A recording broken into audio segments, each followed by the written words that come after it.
एक कुशल शिक्षाविद, एक कुशल प्रशासक, एक सुलझे हुए राजनीतिज्ञ, लोकप्रिय जनमानस के पटल पर अंकित एक छवि, एक नेता की और आम आदमी से जुड़े हुए एक ऐसे व्यक्तित्व को हम आपसे परिचित करा रहे हैं जिन्हें आमतौर पर भारतीय राजनीति में एक शुचिता, पवित्रता, सौम्यता के प्रतीक रूप में स्थापित किया जाता है। डॉक्टर दिनेश शर्मा। नमस्कार। डॉक्टर साहब, हम आपसे ये पूछना चाहेंगे कि इतने सारे बहुआयामी व्यक्तित्व को समेटकर आप चलते हैं, निश्चित रूप से आपके लिए बड़ी कठिन चुनौतियां कई बार आ जाती हैं जब आपकी सहजता, विनम्रता, सरलता आप ही के लिए कठिनाइयां उत्पन्न कर देती हैं। ऐसे में कैसे निपटते हैं आप इन सब हालात से? देखिए, एक व्यक्ति को हमेशा सहज रहना चाहिए, साधारण रहना चाहिए और सुलभ रहना चाहिए। मैं बहुत सारे काम एक साथ करता हूँ, लेकिन कौन सा काम मुझे करना है उसके लिए बहुत बड़ी भूमिका तैयार नहीं करता। पहले काम शुरू करता हूँ, फिर जो काम के अनुसार जो चीज़ वांछित है उसको ठीक करने की कोशिश करता हूँ। पहले से बहुत बड़ी प्लानिंग नहीं करता हूँ कि मैं ये करूँगा तो ये हो जाएगा, वो करूँगा तो वो हो जाएगा। बजाय इसके निर्णय लेता हूँ और निर्णय लेने के बाद उस निर्णय को सही बनाने की काम करता हूँ। तो मुझे लगता है कि इसमें ज़्यादा सफलता मिलती है। बहुत अधिक कार्य नियोजन करने से कभी कभी विसंगतियाँ और त्रुटियाँ ज़्यादा हो जाती हैं। इसलिए जिस क्षेत्र में भी जाओ पूरा समर्पण हो, जिस क्षेत्र में भी जाओ पूरा अध्ययन हो, जिस क्षेत्र में भी जाओ तो पूरा उसको करने के बाद एक रिजल्ट ओरिएंटेड काम हो सके, इसके लिए कोशिश करना। मैं समझता हूँ कि अलग अलग जगहों पर मैं गया, मैं लगातार नर्सरी से लेकर एमकॉम, डीपीए, पीएचडी सभी जगह पर अधिकांश जगहों पर मैं प्रथम श्रेणी में ही उत्तीर्ण रहा। कम समय में पीएचडी हो गया मेरा और कम समय में मैं लेक्चरर बन गया। तमाम कॉम्पिटिशन्स में बैठा और सब में सेलेक्ट भी हुआ। तो ये कारण क्या था? एक डिवोशन। कारण क्या था? दृढ़ इच्छा शक्ति। और कारण क्या थी कि माता पिता का एक सकारात्मक मार्गदर्शन। दृढ़ इच्छा संकल्प शक्ति को समेट कर चलने वाले, माता पिता को लेकर चलने वाले निश्चित रूप से एक ऐसा संस्कार जो किसी व्यक्तित्व को गढ़ता है तो निस्संदेह वह व्यक्तित्व पूरे समाज के लिए अनुकरणीय होता है। और ये प्राथमिक शिक्षा दीक्षा, ये पहली पाठशाला माता पिता की, घर परिवार की, यह किसी व्यक्ति को गढ़ता है और यही व्यक्तित्व आगे चलकर देश और समाज में स्थापित होता है एक प्रतीक के रूप में, एक ऐसे रूप में जिसे लोग प्रेरणाप्रद व्यक्तित्व मानते हैं। डॉक्टर साहब ने अपनी शुरुआत जीवन की कैसे की, हम आपसे जानना चाहेंगे। डॉक्टर साहब, आपकी प्रारंभिक शिक्षा दीक्षा कहाँ से शुरू हुई? नहीं, देखिए, मैं नर्सरी से जब मैंने प्रारंभ किया तो मैंने पायनियर मॉन्टेसरी में, उसके बाद थोड़े समय सिटी मॉन्टेसरी में रहा, फिर छठे से जुबली कॉलेज में और इंटर के बाद फिर लखनऊ विश्वविद्यालय में अध्ययन किया, वहीं अध्यापन भी किया। और एक चीज़ मेरे जीवन में हमेशा रही, जब मैं सुबह उठता था तो मेरी आंख बंद रहती थी। जब तक अम्मा सामने नहीं आ जाती थी तब तक मैं आंख खोलता नहीं था। बाहर जाता था तो अम्मा की फ़ोटो जब ले लेता था तभी मेरी आंख खुलती थी। घर से निकलते समय माता पिता का पैर छूना, लौट कर आना तो सोने से पहले उनके पैर छूना, उनके साथ में बैठना, उनके साथ में उनके तमाम अनुभवों को जानना। और कॉलेज में हो चाहे विश्वविद्यालय में हो, जहाँ भी जाओ तो अध्यापकों के लिए उनके जो पढ़ाने का तरीका था, उनको पठन पाठन की प्रक्रिया थी, उसमें बिल्कुल तल्लीन हो जाना और ज़्यादा से ज़्यादा अर्जित कैसे कर सकें, सीखने की एक भूख, ये और निरंतरता, ये कुछ ऐसे मैं समझता हूँ कि मुझे वरदान थे जिन पे मैं हमेशा चलता रहा। सुबह 4 बजे उठना है तो उठना है। आज भी कभी काम ना हो लेकिन सुबह 4 बजे घड़ी देखकर मेरी आँख खुलती है और घड़ी देखकर मैं रात को 10 बजे बिस्तर पर होता हूँ, अगर बहुत बड़ा काम ना हुआ तो हर चीज़ को समय के अनुसार खाना, समय के अनुसार उठना, समय के अनुसार जाना, नित्य प्रतिदिन के कार्यों का समायोजन एक निश्चित टाइम टेबल के आधार पर करना, ये एक मैं समझता हूँ कि सफलता में मेरे लिए एक सहायक बना। हमारे साथ हैं राज्यसभा के सांसद डॉक्टर दिनेश शर्मा जी, जिनके बारे में कहा जाता है कि इनकी ईमानदारी इतनी थी कि नगर निगम जैसा भी कार्यस्थल पवित्र बन चुका था। और नगर निगम में 2006 से 2017 तक लखनऊ के चहुमुखी विकास के लिए आपने निरंतर कार्य किया। तो आज हमारे स्टूडियो में हैं बातें मुलाकातें में। डॉक्टर साहब, ये बताइए कि जब कोई बेईमानी सिद्धहस्त हो तो आप उसे सुधारते कैसे थे? देखिए, मैं इस बारे में कहूँगा, अगर ऊपर वाला ठीक है, यानी टॉप स्तर पर जो बैठा हुआ व्यक्ति है, चाहे अधिकारी हो चाहे राजनेता हो, अगर ठीक है तो नीचे वालों को ठीक होने के लिए बाध्य होना होता है। सबको करने से पहले खुद ठीक होना पड़ता है। और मैं बताऊं कि जब मैं महापौर बना तो मेरे साथ भी एक दो घटनाएं ऐसी घटी थीं कि लोगों ने प्रभावित करने की कोशिश किया। जब उनको लगा कि मुझे दंड मिल जाएगा तो एक सामान्य प्रक्रिया में चलने लगे। और काम में पारदर्शिता और ईमानदारी कैसे हो इसको जानने के लिए आपको बताते हुए भी मुझे नहीं लग रहा कि दर्शक क्या सोचेंगे। मैं जब महापौर बना था तो जिनकी मैं काफ़ी विरोध किया करता था कि ये भ्रष्टाचार में लिप्त हैं, इन्होंने गड़बड़ किया, ऐसे लोगों को कुछ की मैं आलोचना करता था। जब मैं महापौर बना तो वो लोग ये रिटायर हो चुके थे उस संस्था से। मैंने उनको बुलाया, चाय नाश्ता कराया। उनको ताज्जुब हुआ कि मैं इतना कट्टर विरोधी था और ये आज मुझसे चाय पिला रहे हैं जी। मैंने उनसे पूछा कि आज आप मुझे मार्गदर्शन देंगे। बोले, साहब आप तो मुझे इतना ख़राब समझते थे, मैं मार्गदर्शन कैसे दे सकता हूँ। हमने उनसे कहा कि आप गलत कैसे करते थे ये मुझे बताइए। उनसे मैंने कि वो सड़क निर्माण में कैसे गुणवत्ता ख़राब हो जाती थी उसके उन्होंने कुछ टिप्स बताए, कैसे मैं कर लेता था। कोई टेंडर में कैसे आप गड़बड़ी करते थे वो भी उन्होंने बताए। और सबसे बात है कि जो महापौर नहीं चाहता वो भी काम कैसे हो जाते थे। उन्होंने बताया कि प्रोसीडिंग पे सबसे आखिर में महापौर के दस्तखत कराते थे और बीच के जो दस्तखत होते थे, बीच के जो पन्ने होते थे उसको हम लोग बदल लेते थे और कहते थे महापौर ने कराया, कार्यकारिणी ने कराया। तो उन सारी चीज़ों पे मैंने सतर्कता की, हर पेज पे मेरे दस्तखत होते थे, हर चीज़ की बैठक की मैं वीडियो रिकॉर्डिंग और टिप कराता था। तमाम सतर्कता बरतिए।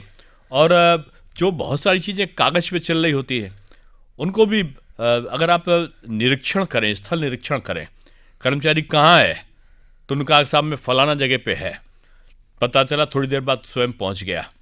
तो अगर आप त्वरित निर्णय करते हैं, क्विक डिसीजन एंड एक्शन, और नॉट टू बी डिस्करेज, जिसको कहते हैं हतोत्साहित नहीं होते, और आप अपने निर्णय पर अडिग रहते हुए उसको कार्यरूप प्रदान करने की शक्ति रखते हैं, तो मैं समझता हूँ कि कार्यों में पारदर्शिता और त्वरित कार्य करने की प्रवृत्ति अपने आप उत्पन्न हो जाती है।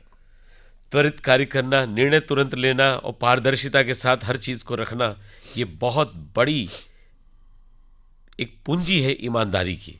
और सच मानिए, इस कार्यक्रम को सुनने वाले लोग जो ईमानदारी से जीना चाहते हैं आज बहुत कुछ सीख लिए डॉक्टर साहब आपसे। डॉक्टर साहब, एक बात बताइए, तो उनको दंड देते समय क्या आपको ये भी सोचना होता होगा कि इनके पीछे बेगुनाह इनके बच्चे भी हैं, बेकसूर इनके परिवार के लोग भी हैं? देखिए, आदमी स्वयं से अगर पश्चाताप कर लेता है और अपनी उस खराब प्रवृत्ति को छोड़ देता है तो उसको अवसर भी मिलना चाहिए ठीक होने का, और ऐसा मैंने किया। और कई बार जैसे होता था, जैसे पता चला नवरात्र है, देवी माता के मंदिरों का सफाई होता था, पता चला कि अब जो है वो आ गया, ईद का रमज़ान आ गया, तो जहाँ जहाँ रोजे होते थे कुछ होता था उसमें कर लिया।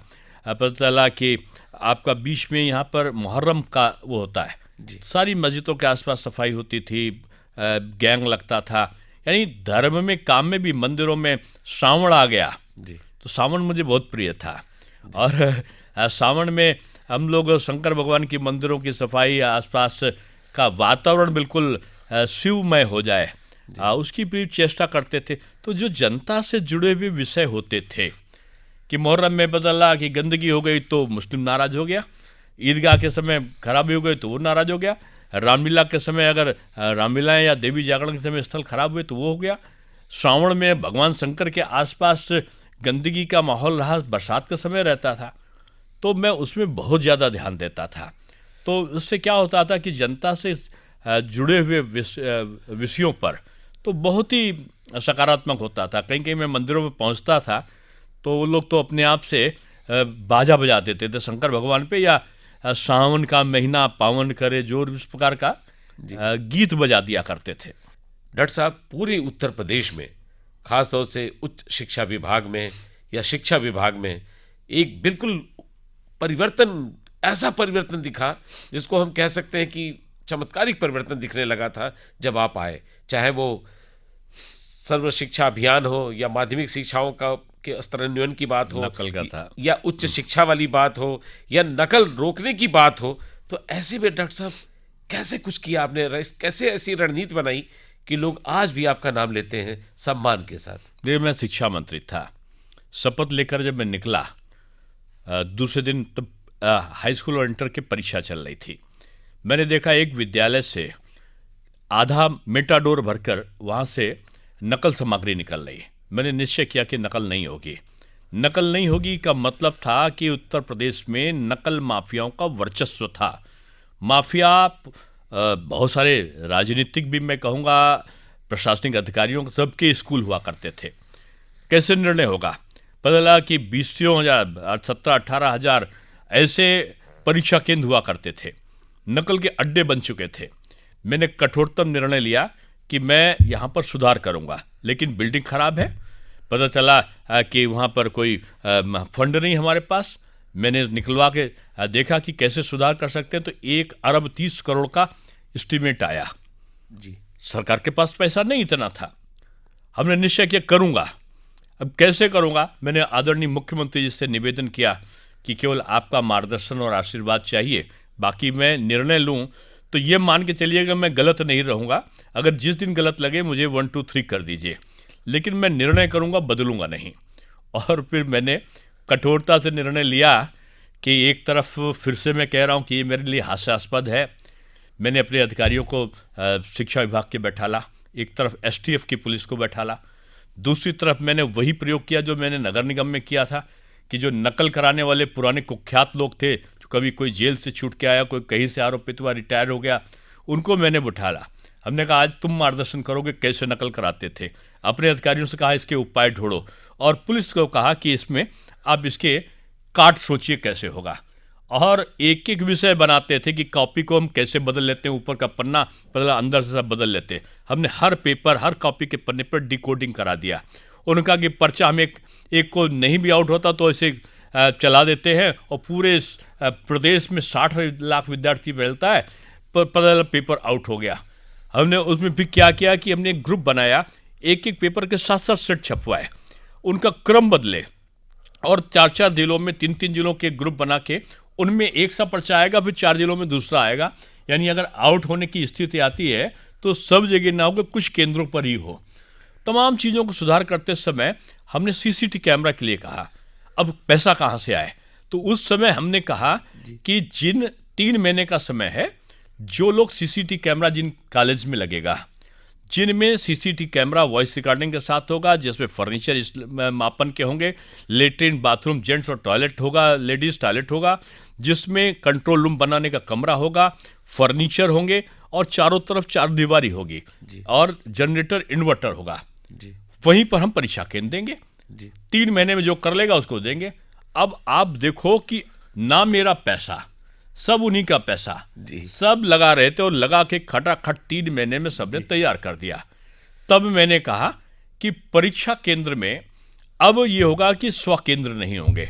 परीक्षा केंद्र में अब मिस्टर A जहाँ पर हैं टीचर, वो मिस्टर B के वहाँ जाएंगे, और मिस्टर B C के वहाँ जाएंगे। परीक्षा केंद्र मानो काल्विन कॉलेज है तो वो उसके विद्यार्थी जाएंगे जुबली कॉलेज, और जुबली कॉलेज का टीचर जाएगा विज्ञान कॉलेज, और कहीं का और जाएगा। उनकी रिशफलिंग कर दिया जी। और कंट्रोल रूम भी उन्हीं का जी, और और सूचना भी उन्हीं की। और पता नगर में एक कंट्रोल रूम DM या SP के वहाँ हो गया, और उसकी कनेक्टिविटी हमारे लखनऊ माध्यमिक शिक्षा परिषद कार्यालय से हो गई। 1 रुपए हमारा नहीं, एक टीचर को नहीं बंद किया, एक विद्यार्थी को नहीं बंद किया, और नकल विहीन परीक्षा का मॉडल पूरी दुनिया में प्रसिद्ध हुआ, और माननीय उच्चतम न्यायालय तक का विषय गया, और वहाँ प्रशंसा का पात्र बना। और अभी मैं आपको बताऊं, अभी जब नीट की परीक्षा में जो पूरा भारत सरकार ने जो प्रयोजन बनाया है नकलविहीन परीक्षा का, वो पूरा का पूरा 90% मॉडल वो हमारे उत्तर प्रदेश का बना। और उत्तर प्रदेश में मैंने शुल्क नियंत्रण अधिनियम बनाया, 17 रिट मेरे खिलाफ हुई और आखिर में अंततोगत्वा पूरे भारतवर्ष में माननीय न्यायालय ने केवल और केवल उत्तर प्रदेश के मॉडल को सबसे अच्छा बताया। मैंने पाठ्यक्रम का पूरा परिवर्तन बैठ के स्वयं बैठता था और लगभग 2-3 महीने के अंदर हम लोग बैठ के विद्वज्जनों के साथ पूरा हमने व्यावसायिको उन्मुख पाठ्यक्रम को हमने तैयार कर दिया। छुट्टी होती थी, पता चलता था पूरे गर्मी में 2 महीने छुट्टी, फिर उसके बाद 1 से 1.5 महीने त्योहारों की छुट्टी, उसके बाद जिंदाबाद और मुर्दाबाद की छुट्टी, और पता चला कि 6 महीने तो छुट्टी, 6 महीने में पढ़ाई जो हो उसमें आपके 2.5 महीने का एग्जाम, यानी मुश्किल से 1.5-2-3 महीना की पढ़ाई हमने कहा नहीं चलेगा। जो 2.5 महीना परीक्षा चलती थी उनको हमने 12 और 14 दिन में हाई स्कूल और इंटर की परीक्षाओं का संपादन, ऐसा कोर्स शेड्यूल तय किया। और उसके बाद ये तय किया कि 180 दिन से ऊपर की पढ़ाई यानी 220 दिन तक का पढ़ाई होगी और जहाँ जहाँ पे जो दिए जाते थे आपका परीक्षा केंद्र वो इंटीरियर क्षेत्रों पे बंद हो गए। पहला सरकारी में जो विद्यालय है उनमें परीक्षा केंद्र, दूसरा अगर नहीं है तो फिर अनुदानित विद्यालयों में, और फिर नहीं है तब प्राइवेट को हम देते थे। बातें मुलाकातें FM रेनबो पर आज हमारे साथ हैं डॉक्टर दिनेश शर्मा, एक ऐसा व्यक्तित्व जो आज की तारीख में हमारे युवा समाज के लिए प्रेरणा स्रोत है। आज का हर आदमी जो साधारण जीवन जीता है, अगर उसके सपने ऊंचे हों, उसकी संकल्प शक्ति हो कुछ बनने की, तो आपके जीवन से वो प्रेरणा ले सकता है। चलिए हम पूछते हैं कि डॉक्टर साहब को प्रेरणा कहाँ से मिली। डॉक्टर साहब ये बताइए कि इतना कुछ किया आपने जीवन में, ये हमारे यहाँ कहते हैं कि स्ट्रेंथ, ऊर्जा, शक्ति आपको मिलती कैसे थी? ये मेरा जो कुछ है वो मेरी माँ के कारण, मेरे पिता के कारण है। पिता ने 10 रुपए से व्यवसाय शुरू किया था उधार लेकर, और जिससे 10 रुपए लिया था उनको पूरे ज़िंदगी उन्होंने ब्याज दिया, लेकिन 10 रुपए वापस नहीं किया। और उनका प्रेरणा थी कि कोई विसंगति नहीं थी। वो पार्टी संगठन से जुड़े तो उन्होंने अपना मकान बेचा, दुकान बेची, कारखाना बेचा। फिर उस समय पूज्य दीनदयाल उपाध्याय जी का सानिध्य मेरे पिताजी को प्राप्त था, तो उनके साथ रह एक निस्वार्थ भावना से संगठन का काम किया। वो मेरे लिए प्रेरणा थे मेरे पिता। और माँ एक गृहिणी के साथ साथ एक विदुषी महिला थी, हमेशा प्रेरणा देने का काम करती थी। मैं बताऊं कि मैं बचपन में मेरे क्या था कि मैं छोटा था, लेकिन मैं हाई स्कूल इंटर की पुस्तकें पढ़ता था। मेरे सामने गुप्ता जी रहते थे, उनके बच्चे अपना हाई स्कूल इंटर की मैथमेटिक्स और अपना होमवर्क मुझसे कराते थे और मुझे गोदी लेके गुरुजी करके दौड़ते थे। तो मैंने बचपन में निश्चय किया, अम्मा से पूछा, अम्मा ये गुरु क्या होता है? उनका बेटा चपरासी से लेके राज्यपाल तक का बच्चा को वो पढ़ाता है, वो देश को बदल भी सकता है और देश को खराब भी कर सकता है, इसलिए तुमको गुरु बनना है। तो मैंने टीचर बनना बचपन में सोचा और उसी तरफ मैं आगे बढ़ा। मैं 17 कंपटीशन में से 16 में सेलेक्ट हुआ था, लेकिन मुझे टीचर, मैंने पार्ट टाइम लेक्चर 1100 रुपये में लखनऊ विश्वविद्यालय में मैंने ज्वाइन किया। बाद में सबसे कम उम्र का प्रोफेसर भी बना। सबसे कम उम्र में मैं भारतीय जनता युवा मोर्चा का उत्तर प्रदेश का अध्यक्ष बना। वार्ड में काम किया, मंडल में काम किया, नगर में काम किया, फिर प्रदेश में मैं उपाध्यक्ष बना, फिर मैं सबसे कम उम्र का अध्यक्ष बन गया। पर्यटन का मैं चेयरमैन बना। जब चेयरमैन बना तो पर्यटन की टूरिज्म पॉलिसी मैंने बनाई। जो सर्किट्स है, योग सर्किट है, आयुर्वेद सर्किट है, बौद्ध सर्किट है, सब मैंने बनाया। उस पर मैंने पुस्तक लिखी। मेरे अंडर में 2 PhD हुई पर्यटन पे, टूरिज्म पे, और 2 किताबें मैंने पर्यटन पे लिखी। डॉक्टर साहब स्ट्रेंथ तो आपके माता पिता रहे और आपने अपनी ऊर्जा, अपनी क्षमता से बहुत कुछ पाया, अर्जित किया, लेकिन एक बात, इसके साक्ष्य, इसके प्रमाण, जो ग्रंथ, जो साक्ष्य मौजूद है, वो क्या क्या है आपके कृतियों में? देखिए, मेरे अंडर में लगभग 25 के आसपास लोगों ने PhD की है। मैं कम उम्र में प्रोफेसर बना और कई देशों में मेरे लेक्चर्स हुए, बहुत सारे देशों में मेरे लेक्चर्स हुए। मुझे पीस एम्बेसडर का अवार्ड मिला। मुझे उसके बाद में मेरे Limca book of the record में आया, गिनीज बुक्स में आया, और बहुत सारी जगहों पर मुझे अलग अलग जगहों पर अलग अलग कामों के लिए, जब मुझे राष्ट्रीय उपाध्यक्ष भारतीय जनता पार्टी का बनाया गया तो मेरे अंडर में माननीय अमित शाह जी के नेतृत्व में मैंने सदस्यता महाअभियान का काम किया, मैं संयोजक था।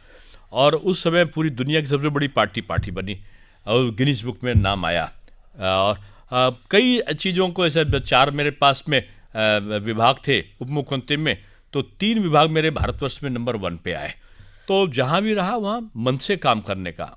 भारत एक सशक्त राष्ट्र बने, दुनिया के नक्शे पर भारत की पहचान बने और भारत पूरी दुनिया के लोगों द्वारा जाना जाए, माना जाए, यूँ समझ लीजिए कि विश्व गुरु भारत स्थापित हो सके।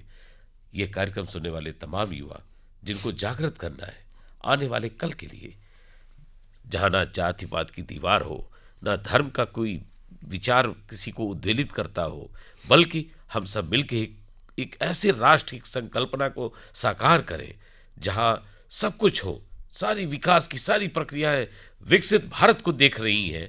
उसके युवा पीढ़ी को आगे करने के लिए क्या संदेश है आपका? पहला तो ये है कि निज भाषा उन्नत है, सब उन्नत को मूल। अपनी जो राजभाषा है वो हमारी जो हिंदी है, उस हिंदी भाषा के प्रति हमको संवेदनशीलता के साथ में हमें उसका आचमन करना चाहिए, उसका प्रयोग करना चाहिए।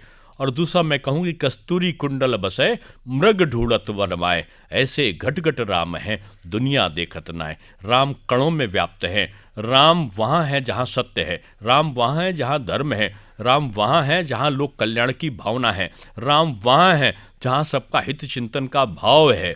इसलिए राम एक अमोघ यंत्र के रूप में, अस्त्र के रूप में हमारे पास में मौजूद है। इसलिए मैं यही कहूँगा कि जो राम हैं उनको अगर आप भगवान के रूप में देखते हो तो राम से बड़ा राम का नाम है। ये धर्म के आधार पर नहीं है। राम का मतलब ही है लोग का कल्याण करने वाला, मर्यादा का निर्वहन करने वाला, माता पिता की आज्ञा को मानने वाला, और उनके साथ साथ सबरी के साथ में तारतम्य मातृभाव को रखने वाला, अहंकार के प्रतीक रावण का पतन करने वाला, वध करने वाला, और सब कुछ मिलाकर जनता का आदेश सर्वोपरि है, उसके आधार पर निर्णय लेने वाला अगर कोई मानचित्र मन और मस्तिष्क पे आता है तो वो राम है। राम राष्ट्र की आत्मा है, राम राष्ट्र का एक प्रेरक स्वरूप है, और राम एक कल्याणकारी भाव में हमारी जीवन की नैया को पार लगाने वाला है। इसलिए मैं हमेशा कहता हूँ कि कि रघुकुल रीत सदा चलाई, प्राण जाए पर वचन न जाई। और उसमें मैं यही राम सिया राम जय जय राम, जब इसका गान होता है तो मुझे राम का वो चित्र भगवान के रूप में नहीं, एक लोक निहारक रूप में, एक लोक संहारक के रूप में, एक लोक का चिंतन भाव करने वाले व्यक्तित्व के रूप में, मनुष्य का शरीर धारण करने वाले उस महामानव के रूप में दिखाई पड़ता है, जिसने समाज में जटायु को भी जोड़ा, आदिवासी को भी जोड़ा, रीछ बानर भालू को भी जोड़ा, जिसने निषादों से दोस्ती किया और जिसने केवट और निषाद के साथ में बैठकर काम किया। सबको जोड़ने वाला जो भाव है वो राम है। आज राम की आवश्यकता पूरे राष्ट्र को है। राज्यसभा के सांसद और हमारे उत्तर प्रदेश के लोकप्रिय नेता आज हमारे आकाशवाणी स्टूडियो में आए, इसके लिए आकाशवाणी परिवार आपका आभारी है, कृतज्ञ है, और बहुत बहुत धन्यवाद। मैं आभार व्यक्त करने के लिए मेरे पास शब्द नहीं है, लेकिन आपने बड़ा चिंतनशील भाव में, एक विद्वतापूर्ण ढंग से आपने तमाम प्रसंगों को मैं कहूँगा कि उनका प्रवाह आपने गीतमय कर दिया। बहुत आभार, बहुत धन्यवाद।